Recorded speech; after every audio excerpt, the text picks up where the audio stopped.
lang natin kung paano mag-pray.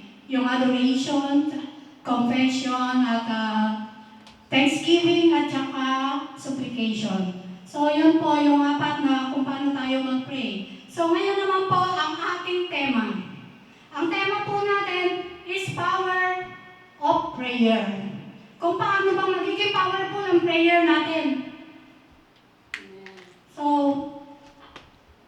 ang prayer natin magiging powerful.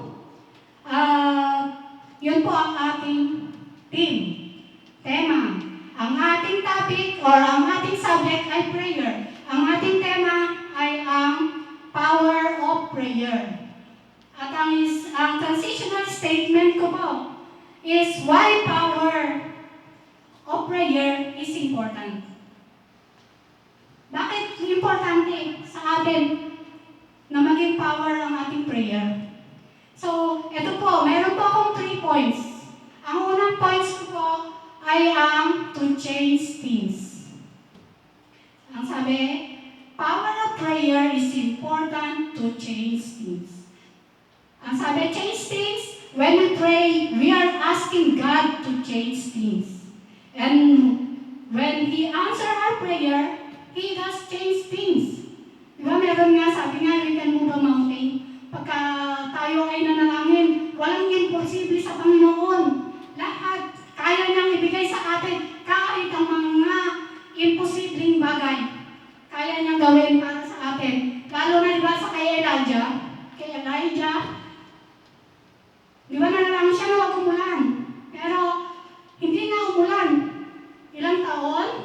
3 taon at 6 na buwan. Hindi umulan. Ma-imagine po ba natin yun? Pagka hindi umulan ng 3 taon at 6 na buwan, ano mangyayari sa atin dito? Di ba wala? Parang ang buhay, walang pananim, tagtuyot talaga. Tapos parang ayaw natin lumabas kasi mainit. Kasi ang tubig ay buhay. Di ba? Pagka umulan, nandiyan ang kanyang blessing. Ang lahat ng blessing ni Lord ay mapagtatagumpayan natin. Magdasal lang tayo ng taimtim na nasa ating puso. Kasi ang prayer po ng righteous person ay napaka-powerful. Di po ba? Amen po ba? Sino pa naniniwala doon? Amen. So, ang sabi, yun nga, sabi ni Elijah, di ba hindi ulan? 3 years and 6 months. Tapos, nanalangin ulit siya. Lord, gusto ko nang ulanin niyo na po. O, di ba? Siguro nahihirapan na rin siya. Kaya sabi niya, tapos, pinaulan naman ni Lord. Yung panalangin ni Elijah is nangyari ulit. Pinaulan niya. At nang ulan, ang sabi dito, Elijah was a man with a nature like ours, and he prayed fervently that it might not rain. And for 3 years and 6 months, it did not rain on the earth. Then he prayed again, and heaven gave rain, and earth bore his fruit. So yung mga halaman, tumubo, naging masagana ang buhay ng bawat isa. Diba? Parang nagkaroon ng buhay. Ang dating hindi makulay na buhay.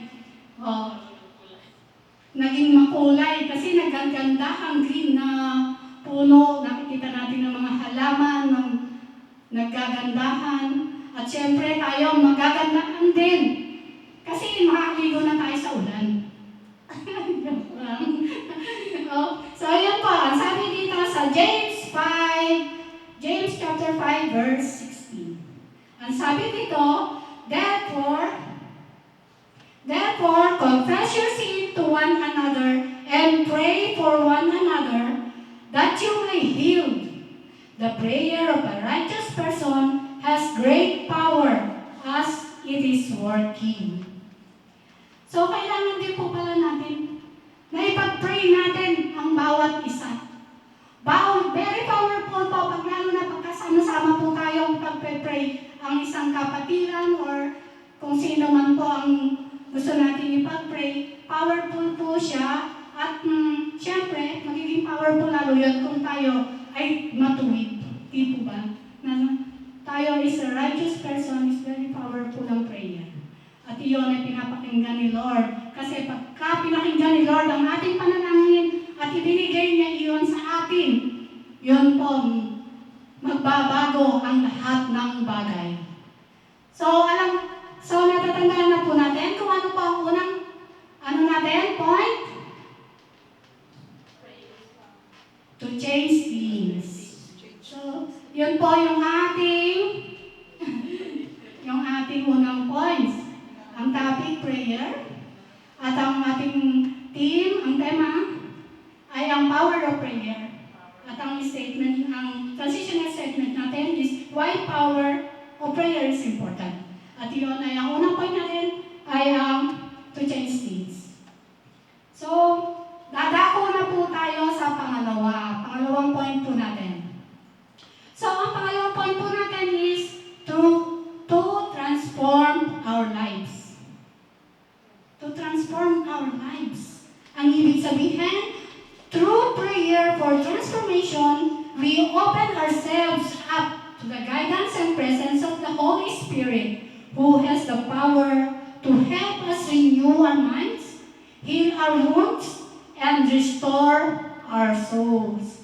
So, kailangan nakapag-transform po pala ng ating buhay pag tayo is prayerful. Kasi yung puso natin kumukonekta sa puso ni Lord.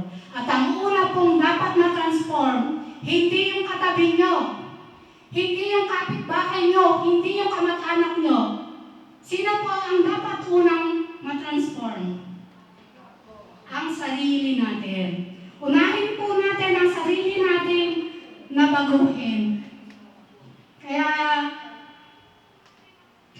ganun po, i-transform natin ang ating sarili, unahin natin baguhin ang ating sarili bago tayo maghanap ng kasama natin na pagbaguhin. Kasi hindi natin alam kung siya na pala tama tayo mali. Kaya kailangan baguhin natin ang buhay natin at ito ay mangyayari lang sa tulong ng Holy Spirit sa buhay natin. Kasi siya ang tagatulong sa atin. Siya ang nagsasabi na mali yung gagawin mo, na hindi tama yan, dito ka dumaan. Lalo na kung tayo ay nagpe-pray.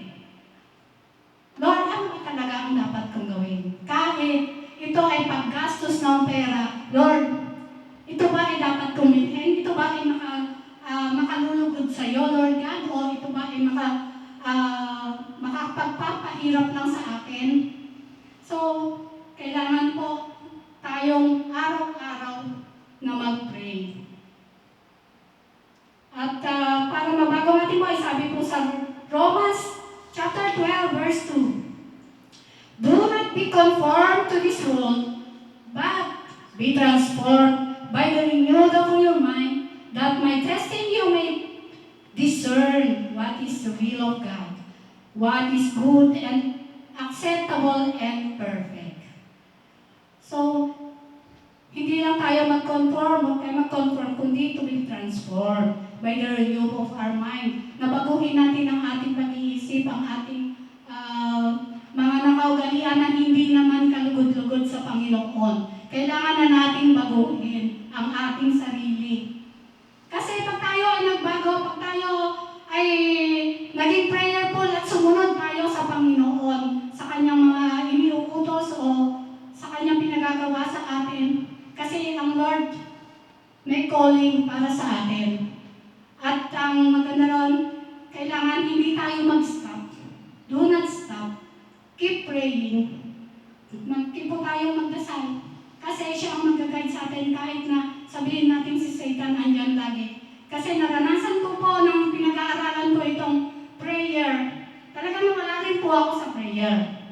At nangailangan ako na mga taong tutulong sa akin na ipagdasal ako, kagaya ng ginawa ni Paul. Di ba si Paul sa mga Ephesians, sa mga Galatians, Philippians, di ba silang, Ephesians yun?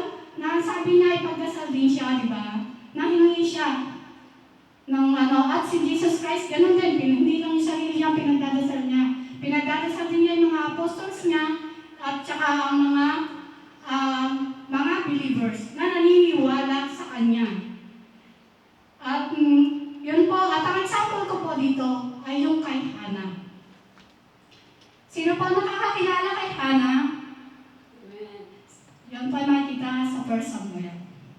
Kasi ito po si Hannah po, asawa po siya ni Elkanah. Si Elkanah po ay may dalawang asawa, si Penina tsaka si Hannah. Si Hannah po is baog.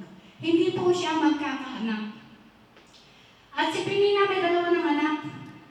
At meron silang kada yearly is napupunta sila sa temple para mag-alay. Ngayon, si Hannah lagi na lang umiiyak kasi para lagi siyang pinagtatawanan, lagi siyang pinagsasaltaan ni Penina. Parang binubuli siya lagi. Kaya si Hannah umiiyak na lang. At pagka umiyak na siya, hindi rin siya kakain. Yun, kaya nung time na talagang hirap na siya, pero hindi pa rin siya tumigil sa pagdarasal. Hirap na rin siya, kaya isang beses na pumunta sila sa silo, na doon sila, nagdasal sila, nanalangin siya, umiyak siya talaga sa Panginoon, na Lord, bigyan mo lang po ako ng anak, at iaalay ko ito sa iyo. Di po ba? Bigyan mo ako ng anak na lalaki at iaalay ko ito sa iyo. Pagka nakapanganak siya. Siyempre, habang nagdadasal siya, sabi, nakikita siya ni Eli.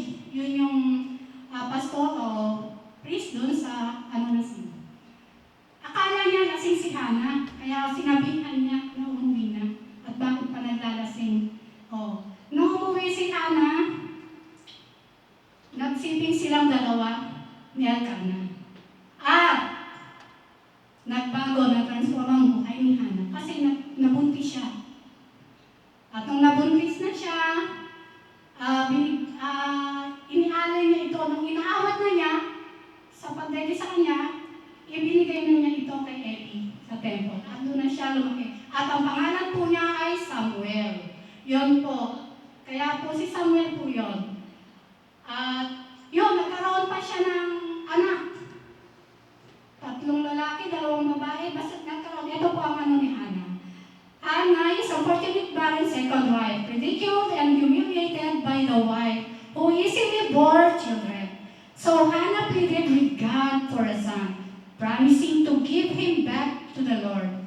Oh Almighty, if you will only look upon your servant's misery, and remember me, and not forget your servant, but give her a son, then I will give him to the Lord for all the days of his life. At ito pa ay makikita natin sa 1 Samuel chapter 1 verse 11. Yung pong umpisa po ng Samuel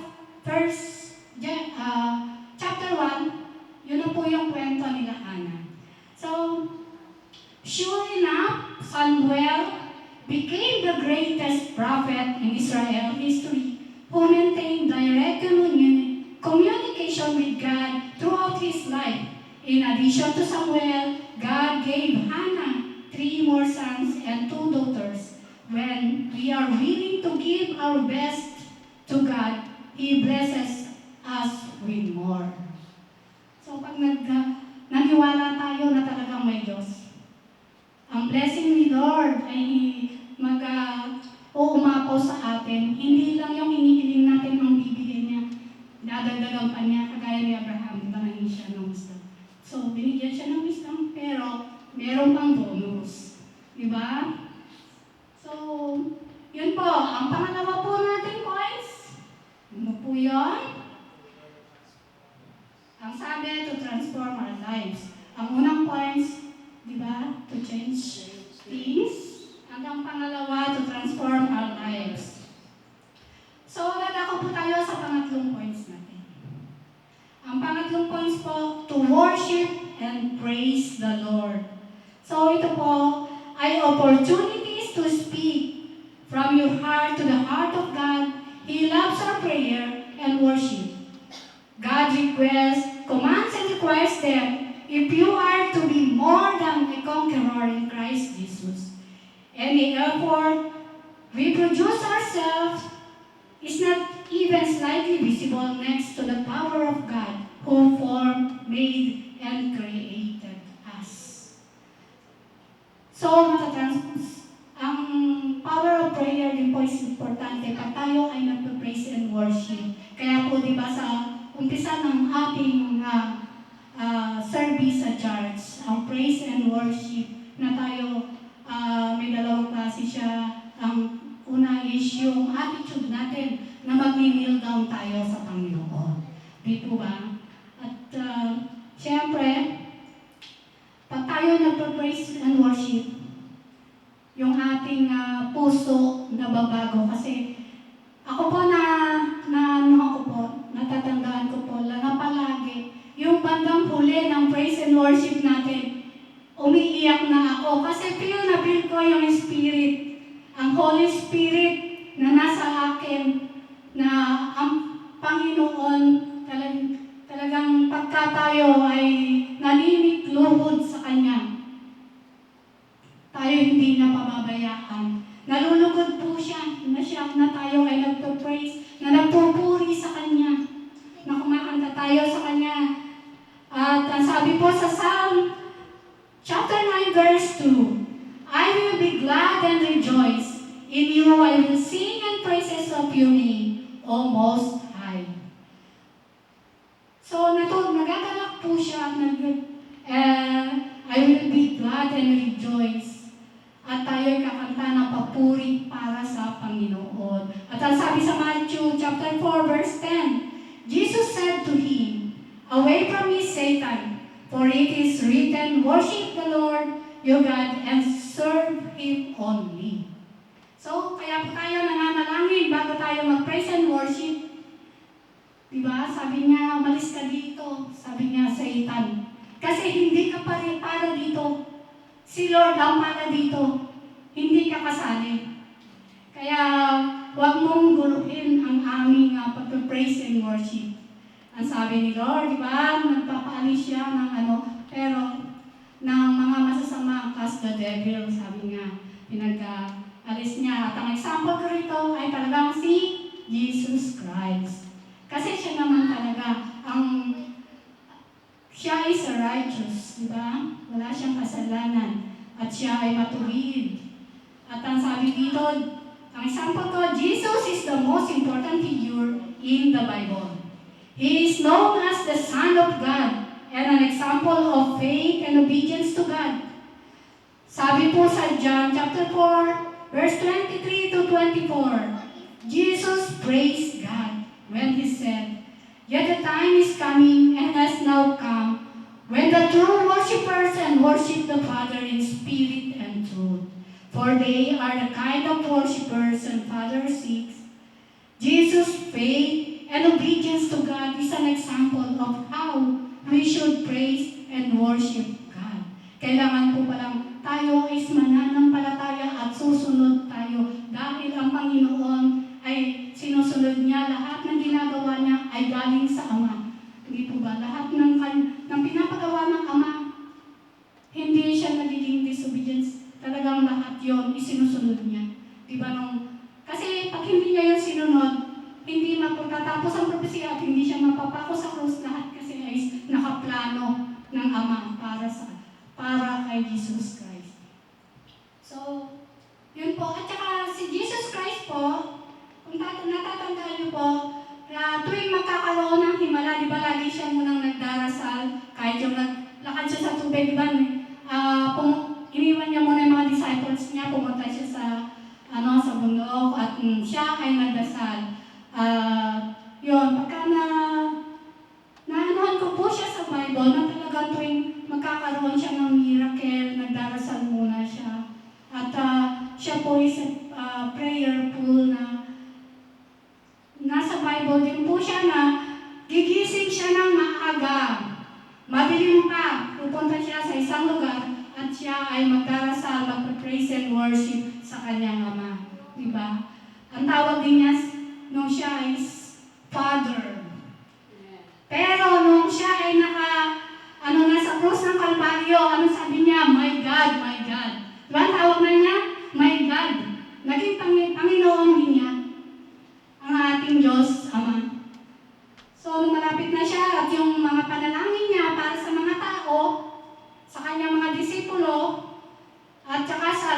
lahat ng believers. Kasi bakit lahat ng believers ang kanyang pinapanalangin? Kasi yon ang mga nananampalataya at naniniwala sa Kanya. At lahat ay seeking first the kingdom of God. Diba? And all, at ang lahat ng bagay ay pagkakaroon niya. Diba? Shall be added unto you. So, yun po. At yun yung pangatlong points ko po. Praise and worship God. So, kailangan natin ang panalangin para tayo ay mag-praise and worship sa ating Panginoon, sa ating kataas-taasang Diyos, at pupurihin natin siya, dadakilain natin siya, sasambahin natin siya. Hindi po ba?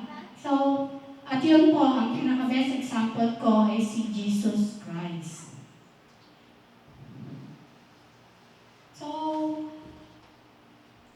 mga brothers and sisters, napili po ba natin ang presence ng ating Panginoon ngayong gabi? Amen! Amen! So, kung natatandaan niyo po at ang presence ng Panginoon ay nasa atin ngayon, natatandaan niyo po ba kung anong points ko? Amen! Amen! So, what are the points of today's message? Do you experience the message? Na-experience po ba natin ito? Amen! Amen! So, tayo po ay mga believers. Kailangan tayo araw-araw mag-pray. Magpasalamat tayo. Siyempre, magpuri tayo sa Panginoon. Yan naman ang una nating dapat gawin. Unahin natin ang Panginoon, di ba? So, yun po. At ang power. Let me state again the points of today's message. Power of prayer is important to change things, to transform our lives, to worship and praise God. God has spoken to us today. Through this message, are willing to receive and practice it. Huwag po natin i-ignore, kundi ating i-obey ang salita ng Panginoon sa atin ngayon. Dahil napakagandang topic, ang topic natin is malawak ang prayer. Pero, at ito ay ginagawa ko at nung aking itong pinag-aaralan, napakadaming pumapasok, nagkakaliwat kanan. Pero focus ka dun sa iyong sabi niya, power of prayer lang. Kasi masyadong malawak kung ating palalawakin. Baka tayo hindi matapos po ng ilang lang. So, malapit na po akong matapos ngayong gabi, mga kapatid. Kaya, ang wish ko po at ang pray ko sa ating Panginoong Diyos na nagbigay sa atin ang message na ito, na tayo ay uuwi sa ating mga tahanan na filled with joy. Diba? Napakasarap ng presensya ni Lord na tayo ay uuwi na nakangiti, na tayo ay punong-puno, na napakain natin ng ating spiritual. Di po ba? Ang ating spirito ay nagpupuri ngayong gabi dahil ang mga tagasunod ng Panginoon ay magiging prayerful. Kung umpisaan na po natin, kung tayo po ay hindi natin ito nagagawa araw-araw dahil ang Diyos nagpapasubok. Dito ba? At konting lang po kasi ang aking palang ay nalimutan ko. Ang aking tithes and offering. This is ang pagsunod sa Panginoon na ibigay natin ang para sa Kanya. Alam niyo po ba kung paano ito nagbubunga sa buhay ko? Nasabi ko kay Mami nung nakarang buwan lang. Sabi ko, Mami, nandito yung anak ko. 2 pinabayaran kong boarding house. May nagbabayad ako ng tubig basta mga bills, pati sa aking boarding house. Nagpadala ako sa Pinas kasi mabayaran ng tuition. Tapos biglang sabi pa nung anak ko, Mama, ikaw na po ang bumili ng bigas ng half month. So, hindi ko alam pag sinasabi niya, yung pinadala ko doon is hindi pa siya nauubos. Tapos sabi na anak ko, Mama, parang ako 500. Diba? Nabi nun,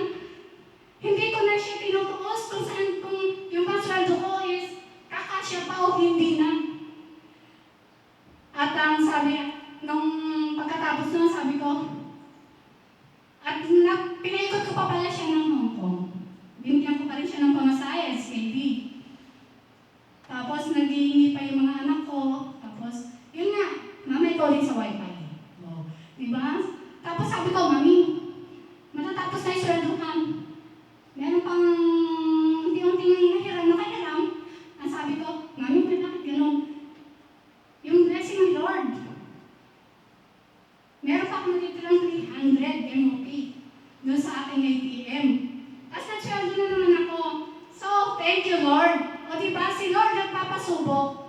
Kaya po yung para sa Kanya, ibigay natin. Kailangan natin sumunod. Kasi ang tithes po is pagsunod sa Kanya. Hindi po ba? 10% lang naman po yung hinihingi niya. Na 90% ay sa atin, kahit anong gawin na natin. Diba? Dadami pa siya kasi siya ay Diyos na nagmumultiply. Alam niya kung ano ang kailangan natin.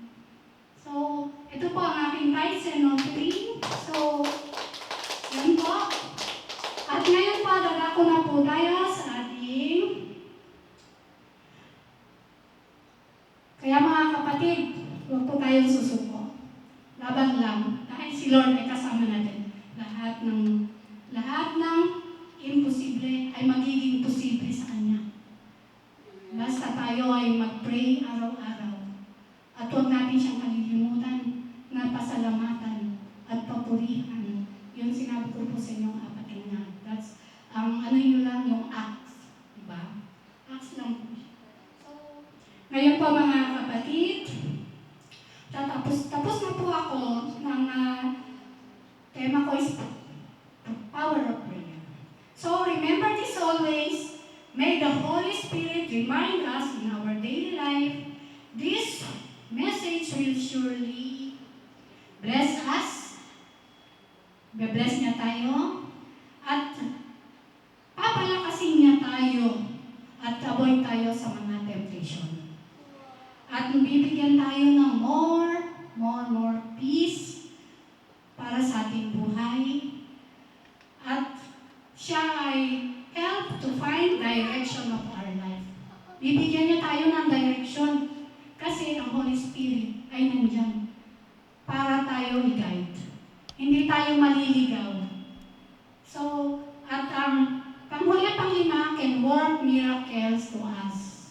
Yun nga, kaya natin i-move ang mountain para sa miracle na gusto natin sa buhay natin. So, ngayon po ay natapos ang aking ngayong gabi ito. Ako pinagpapasalamat sa Panginoon dahil kanina kabang-kaba ako. Kinakabahan ako, mami, kinakabahan na naman ako. Sabi ko, yun ang aking ngayon. So, ngayon po, tumayo pa tayo at manalangin, O Lord God.